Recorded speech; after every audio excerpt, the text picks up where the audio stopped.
북한 것으로 의심받는 소형 무인기. 이건 그야말로 조악한 수준의 정찰 장비인 것으로 밝혀졌습니다. 이번 사건이 드러낸 것은 역설적으로 북한의 대남 군사적 위협 능력이 얼마나 제한적인가 하는 겁니다. 물론 무인기가 청와대 상궁에 둥둥 떠 있었다는 건 충분히 경각심을, 심각성을 느낄 또 가질 만한 일입니다. 그러나 이것이 아주 심각하고 다급한 군사적 위험인 것처럼 과장하고요. 첨단 무기를 더 들여와야 하는 명분으로 삼는 건 조금 억지스럽고 어색해 보입니다. 정권과 언론, 안보 불안 심리에 편승하고 부추기고 여기에 부적절하게 대응하는 악순환을 이제 멈추면 좋겠습니다.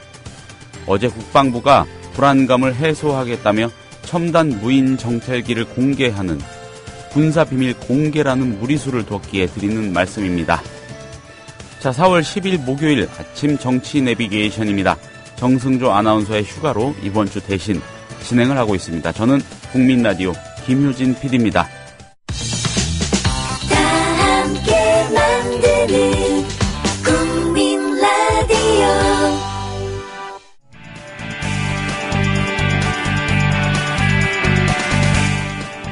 네, 정가 레이더로 이어가 보겠습니다. 자, 이번 주 한미일 육자회담 수석대표회의가 열리면서 육자회담 재개를 위한 논의가 이전보다 구체화할 조짐을 보이고 있습니다. 자세한 소식 한겨레 김외현 기자에게서 들어보겠습니다. 김 기자님 안녕하세요.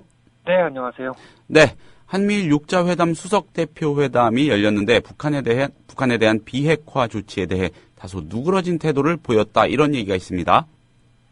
예, 워싱턴에서 있었죠. 그 회담이 있은 다음에 우리 정부의 고위 당국자가 네. 현지 시각으로 그저께죠. 예, 미국 워싱턴 주재 우리 언론 특파원들과 간담회가 있었습니다. 네.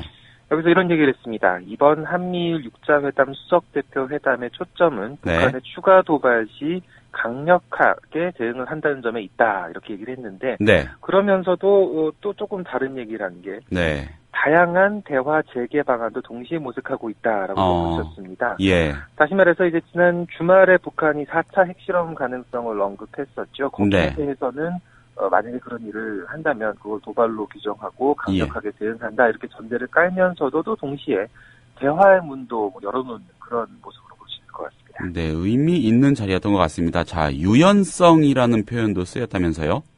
예, 지금 같은 당국자 얘기인데요. 네. 한번 읽어볼게요. 네. 북한이 진정한 비핵화를 추구한다는 전제 아래 협상이 가능하다는 점에서 본질적으로 과거와 차이가 없다라고 얘기를 했는데 또 그러면서도 비핵화 사전 조치가 무엇을 의미하는 것인지에 대해서는 조금 더 유연성을 가지고 생각해 볼 수 있다라고 했습니다. 네. 그럼 이제 비핵화 사전 조치가 뭔지는 좀 논의를 해보자 이런 얘기인 거죠. 네. 그러면서 북한이 비핵화의 진정성을 언제 어떤 행동으로 보여줘야 하는 것인지도 논의의 대상이 될 수 있다라고 했는데 외교관들 언어다 보니까 참 네. 뉘앙스를 캐치하는 게 쉽지는 않습니다. 어쨌든 근데 이제 네. 이 전체적인 맥락을 보면은 언제 네. 어떤 행동을 보여줘야 될지를 북한이 어떤 행동을 해야 될지를 논의해보자라는 거니까 네. 육자회담 재개, 육자회담을 다시 시작하는 어떤 이 전제 조건을 다시 논의를 해보자 이런 얘기인 거죠. 네. 다시 말해서 한미일 이 3국이 이 육자회담 재개의 문턱을 낮출 가능성이 있다. 이런 식의 평가가 가능할 것 같습니다. 네. 그동안 우리 정부와 또 미국, 일본이 보여온 태도, 그동안의 태도와는 분명히 다른 건가요? 일본은 좀 차치하더라도 네. 이렇게 육자회담이 6년째 지금 열리지 못하고 있는 상황인데 한국과 미국의 입장은 그동안 거의 분명했습니다. 네. 회담을 위한 회담은 의미가 없다. 북한의 비핵화 의지를 북한이 스스로 행동으로 보여줘야만 육자회담을 열 수 있다라고 계속 강조를 해왔는데요. 다시 말해서 이 사전에 어떤 조치를 취해야 된다. 사전에 어떤 행동을 보여줘야 된다. 이게 육자회담 재개의 어떤 큰 걸림돌이라고도 볼 수 있을 만큼 그런 전제 조건이었습니다. 네. 그 맥락에서 이제 자주 썼던 표현도 역시 또 이것도 외교적인 수사입니다만 북한의 진정성 있는 비핵화 조치라는 얘기를 많이 했었는데 네. 그런 면에서 이게 또 북한 쪽의 변화를 이 한국과 미국이 일방적으로 요구해왔다 이런 평가도 많이 나왔었습니다. 있습니다. 네. 반면에 북한 쪽에서는 아무 조건 없는, 전제 조건 없는 대화를 주장을 해왔기 때문에 평행선을 그릴 수밖에 없었고, 네. 그런 면에서 이번에 한미일이 조건을 논의해보자, 사전 조치의 조건을 논의해보자 이런데 합의를 했다는 건 물론 유연성이 뭘 말하는지는 아직 분명하지 않습니다만 어쨌든 여러 가능성을 찾아보겠다는 뜻으로 볼 수 있을 것 같고요. 네. 이 고위 당국자, 이 워싱턴 특파원들이 미국도 여기에 동의한 거냐라고 물어봤더니 그렇다 이렇게 답변을 해서 어쨌든 좀 변화된 태도로 보였다고 평가하는 게 가능할 것 같습니다. 네, 미국도 동의한다. 네. 그러면은 당장 북한과 대화를 하자는 겁니까? 글쎄요, 또 그 정도까지는 아닌 것 같고, 예. 북한이 일단 지금 추가 핵실험 가능성을 내비친 상황에서 어쨌든 그렇죠. 다소나마 상황을 관리해보자 이런 의도로 풀이가 되고 있고요. 예. 당장 이달에 한반도에 여러 행사가 있죠. 북한 쪽에는 김일성 주석 생일이 4월 15일 태양절이라고 하죠. 태양절, 예. 그다음에 이제 버락 오바마 대통령이 일본과 한국을 잇따라 방문을 하게 되죠. 4월 말이 되는데 어쨌든 이 시기를 둘러싸고 어떤 북한 쪽의 변화 또는 한반도에서 어떤 사건이 있지 않겠느냐는 관측이 있습니다. 이게 어떤 1차적인 관건이 될 것으로 보인다는 관측이 나오고 있고요. 네. 그동안 이제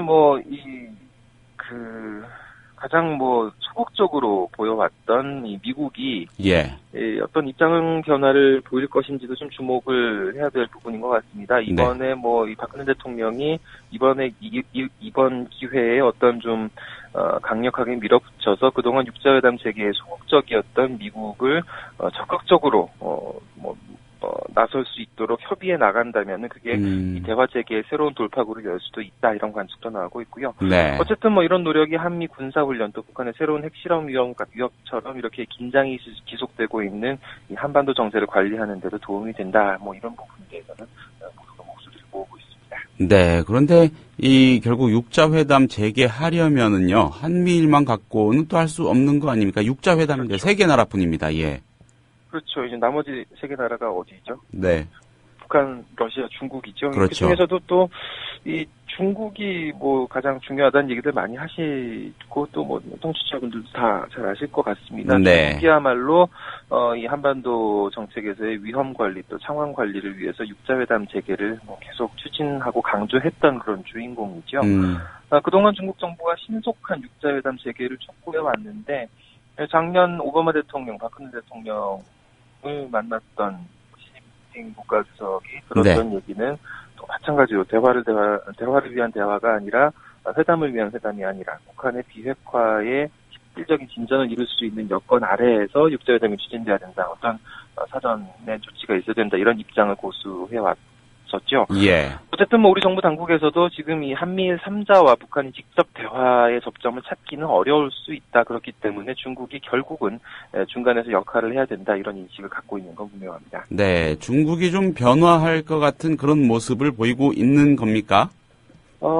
일단 지난달 중순에 중국 쪽에 이 우다웨이 한반도 사무 특별대표가 평양을 다녀왔습니다. 예. 그렇기 때문에 이 중국 쪽에서 육자회담과 관련한 어떤 중재안을 마련하고 있지 않겠느냐, 그런 과정이 지금 진행 중이지 않겠느냐는 관측이 나오고 있고요. 네.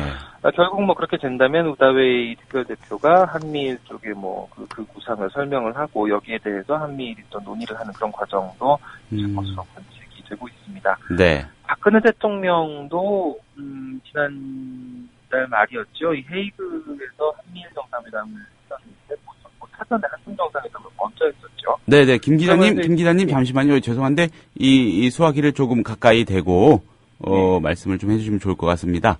예. 예, 그러면서 시진핑 국가주석을 만나서 한국, 미국, 중국 이 세 나라 육자회담 수석 대표의 역할론을 언급하기도 했었는데요. 네. 결국 중국이 북한을 얼마나 설득하는지에 따라서 이 육자회담 재개가 급물살을 탈 수도 있다 이런 관측까지 나오고 있습니다. 네. 그런데 이런 국면에서 미국과 중국 사이에 아주 거센 힘겨루기를 하는 듯한 그런 보도가 나왔던데요. 그렇죠. 이 첫 케이크를 미국 국방장관이 이번에 일본과 중국을 잇따라 방문하고 있는데요. 네. 거기서 이제 좀 그런 모습이 비춰졌죠. 예. 중국에 이제 처음 간 게 7일이었는데 그때만 해도 분위기는 좋았습니다. 중국의 첫 항공모함이죠. 랴오닝호의 미국의 국방장관을 승선시키는 그런 모습이었는데. 예. 굉장히 뭐 순조롭게 중국과 미국의 관계를 진행시킬 것 같다. 뭐 이런 전망까지도 나왔습니다. 네. 그런데 왜 갈등설 불거지는 겁니까?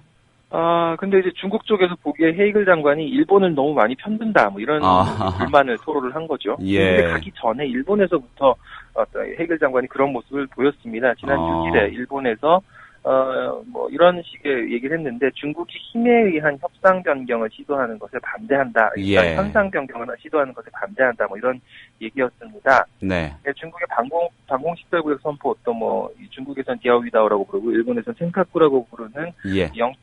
영토 분쟁 등과 관련된 이야기였는데 이게 중국 쪽에서는 거센 반발을 살 수밖에 없었던 거죠. 네.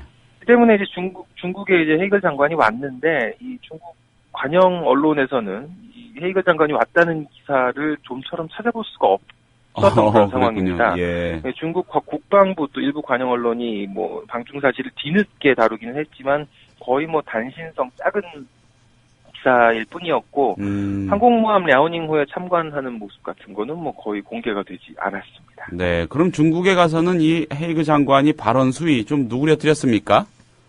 그렇지도 않았습니다. 네. 이 방중 이튿날이죠. 중국 네. 군 수뇌부와 회담이 있었는데, 네. 뭐 사사건건 대립을 했습니다. 어제 신문 보신 분들은 뭐 보셨겠습니다만, 헤이글 장관하고 이 중국 국방부장인 창원취안이 두 사람이 만나는 모습이었는데, 네. 서로 다른 데 쳐다보면서 뚱하니 있는 그런 표정이었습니다. 예.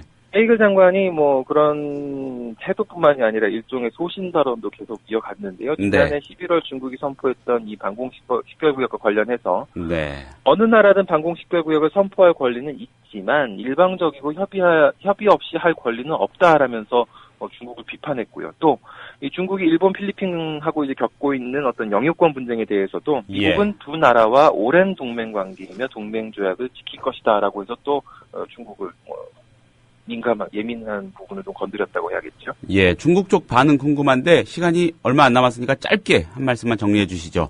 네, 뭐 창원취안 국방부장은 더 위협적인 발언을 내놨습니다. 사실 예. 뭐 중국군은 만반의 준비가 돼 있고 전쟁을 하면 반드시 승리할 것이다라고 얘기했는데 결국 전쟁도 불사하겠다라는 얘기였는데 네. 그러면서 뭐 일본 아베 정권의 일련의 잘못된 행동으로 이 중일 관계가 난국에 빠졌는데 미국이 일본을 두둔하면 안 된다 이런 얘기를 했습니다. 결국 네. 뭐 중국 쪽에서도 만만치 않게 여과 없이 불쾌감을 드러냈습니다. 어쨌든 뭐 우리나라에서 외교적으로 미국과 중국 사이에 어떤 균형잡힌 외교를 추구하고 있는데 뭐 과제가 좀 무거워지는 그런 상황이라고 봐야겠죠. 네, 알겠습니다. 네, 흥미롭게 오늘 소식 잘 들었습니다. 김 기자님 감사합니다. 고맙습니다. 네, 정치 내비게이션 마치겠습니다. 들어주신 여러분 감사합니다.